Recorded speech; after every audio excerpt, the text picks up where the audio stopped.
अब खबर भोपाल से है, जहां जीतू पटवारी ने भी की एंदल सिंह के इस्तीफे की मांग। कृषि मंत्री एंदल सिंह कसाना दे इस्तीफा, जीतू पटवारी ने कहा। साथ ही कृषि मंत्री को इस्तीफा देना चाहिए। खाद की कमी तो है, खाद की कमी नहीं होती तो लाइन नहीं लगती। डिमांड ज्यादा है, खाद आधा है। खाद को लेकर हम विधानसभा के अंदर और बाहर आवाज बुलंद होगी। नेता प्रतिपक्ष उमंग सिंघार ने भी इस्तीफे की मांग की है। बता दें कि कृषि मंत्री एंदल सिंह कसाना, आपको बता दें, खाद की समस्या को लेकर कंफ्यूजन भरा बयान दिया था। उन्होंने कहा था कि खाद वितरण मेरा विषय नहीं है, मेरा विभाग नहीं है, सहकारिता के जरिए खरीदी होती है। प्रदेश में खाद की कहीं कमी नहीं है। एंदल सिंह कसाना के इस बयान पर उमंग सिंघार और जीतू पटवारी इस्तीफे की मांग कर रहे हैं।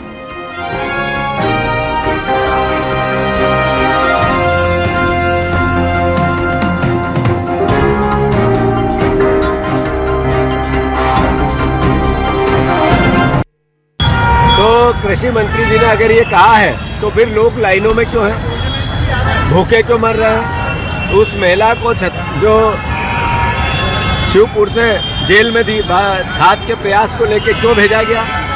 कृषि मंत्री जी को संज्ञान नहीं है, ज्ञान नहीं है एग्रीकल्चर के किस तरीके से मदद की जाती है सरकार द्वारा, कृषि मंत्रालय द्वारा। अगर होती तो इस तरह का बयान नहीं देते। कृषि मंत्री प्रदेश का रहने लायक ही नहीं है। खाद की कमी है, एक वादा पूरा किया नहीं, करप्शन में उनका मंत्रालय सबसे ऊपर है, उसके एविडेंस हमने भेजे थे। वो खुद करप्ट आदमी है, उनको जितनी जल्दी हो मोहन यादव जी को हटा देना।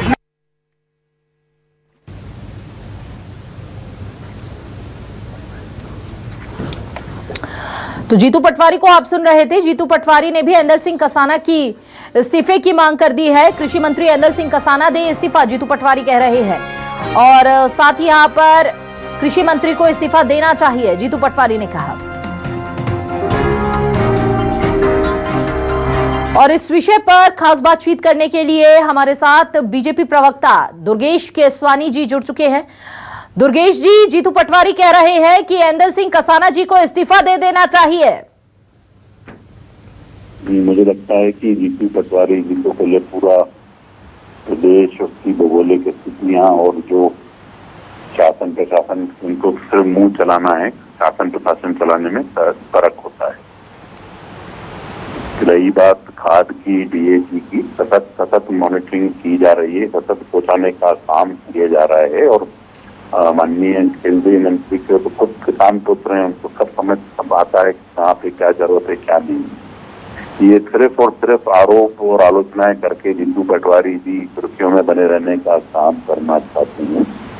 जनता के बीच में जाइए, जनता के हितों की लड़ाई अगर लड़नी हो तो इस्तीफे मांगने से काम नहीं होता है। जीतू जी, आप तो वही है जो अपने साथी विधायक में भी आश्चर्य और चापी ढूंढने का काम करते हैं। जनता आपको भली बात ही समझती है और मुझे लगता है कि सिर्फ अपनी नाकामियां छुपाने के लिए आप दूसरों के इस्तीफे मांगने का काम कर रहे हैं। नहीं सर, शिकायतें तो आई हैं सामने, इसको नकारा नहीं जा सकता है। खैर, आपके सवालों का जवाब देने के लिए हमारे साथ कांग्रेस प्रवक्ता आनंद जाट जी भी जुड़ चुके हैं। आनंद जी से ही जान लेते हैं। आनंद जी, यहाँ पर दुर्गेश जी कह रहे हैं कि सिर्फ राजनीति की जा रही है और केवल इस तरह के मुद्दों को उठाकर लोगों को बरगलाया जा रहा है।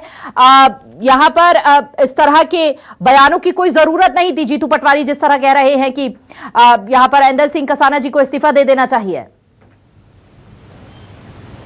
देखिए, बहुत स्पष्ट तौर पर जहां अन्याय होगा वहां न्याय की मांग उठाने के लिए कांग्रेस जो है 7 जन्मों तक राजनीति करने को तैयार है। जहां अच्छे के लिए कोई काम करना है तो उसे राजनीति कहकर जो है अपने पाप छुपाने का काम भाजपा के लोग करना चाहते हैं। लेकिन सच्चाई ये है कि मध्य प्रदेश में खाद की किल्लत है और डीएपी खाद जो है वो बुआई के समय नहीं मिला और जिन लोगों ने 1 महीने पहले बुआई कर दी है उन्हें अब यूरिया नहीं मिल रहा है।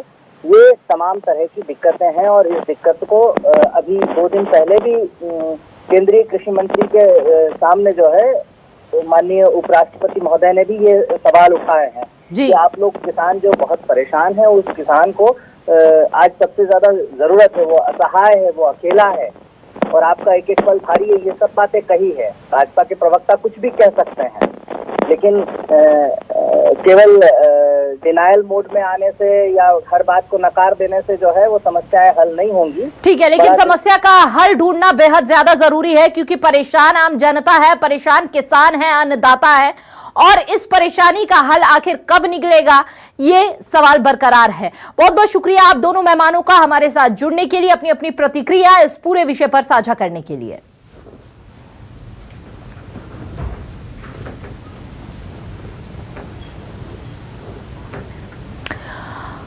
तो इस विषय पर देखिए, आरोप प्रति आरोप की राजनीति तो चलती रहेगी, लेकिन सवाल बरकरार है कि आखिर किसानों का जो हक है उन्हें कब तक मिल पाएगा, और जिस तरह की परेशानियों का किसान सामना कर रहे हैं, क्या केवल आरोप प्रति आरोप से उन समस्याओं का हल हो जाएगा?